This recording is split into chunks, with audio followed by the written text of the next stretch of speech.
ঘুমানোর আগে কমপক্ষে এই আমলগুলো করে ঘুমাবেন। আল্লাহ তাআলা আপনার চেহারাকে নূরান্বিত করে দিবেন।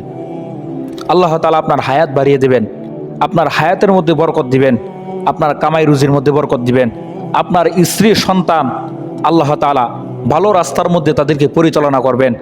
সন্তান অটোমেটিকভাবে মানুষ হবে যদি এই আমলগুলো আপনি করতে পারেন। 1 নাম্বার, প্রতিদিন ঘুমানোর আগে সূরাতুল মুলক তেলাওয়াত করবেন। তাবারাকাল্লাযী বিয়াদিহিল মুলক ওয়া হুয়া আলা কুল্লি শাইইন কদির। ঘুমানোর আগে 3 বার সূরা ইখলাস পাঠ করবেন। 3 বার সূরা ইখলাস পাঠ করলে কি উপকার? হাদিসের মধ্যে এসেছে, কেউ যদি 1 বার সূরা ইখলাস পাঠ করে, কুল হুয়াল্লাহু আহাদ, আল্লাহুস সামাদ, লাম ইয়ালিদ ওয়া লাম ইউলাদ ওয়া লাম ইয়াকুল লাহু কুফুয়ান আহাদ, 10 পারা কোরআন খতমের সব আপনার আমলনামার মধ্যে আল্লাহ তাআলা দিয়ে দিবেন। সুবহানাল্লাহ। 3 বার যদি আপনি পাঠ করেন, 1 খতম কোরআনের সব আল্লাহ তাআলা আপনার আমলনামায় দিয়ে দিবেন। সূরা মুলক পড়লে কি ফজিলত?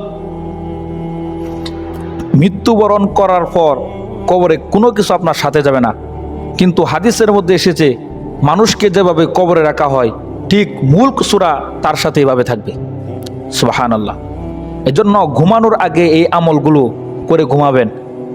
আহাব্বুল আমালি ইলাল্লাহি আদওয়ামুহা ওয়া ইন ক্বাল্লা। যদিও দেখা যাইতেছে আমল ছোট, কিন্তু আল্লাহ তাআলা অনেক ফজিলত, অনেক বরকত এর মধ্যে রেখেছেন। কখনো আপনার রিজিক নিয়ে টেনশন করতে হবে না।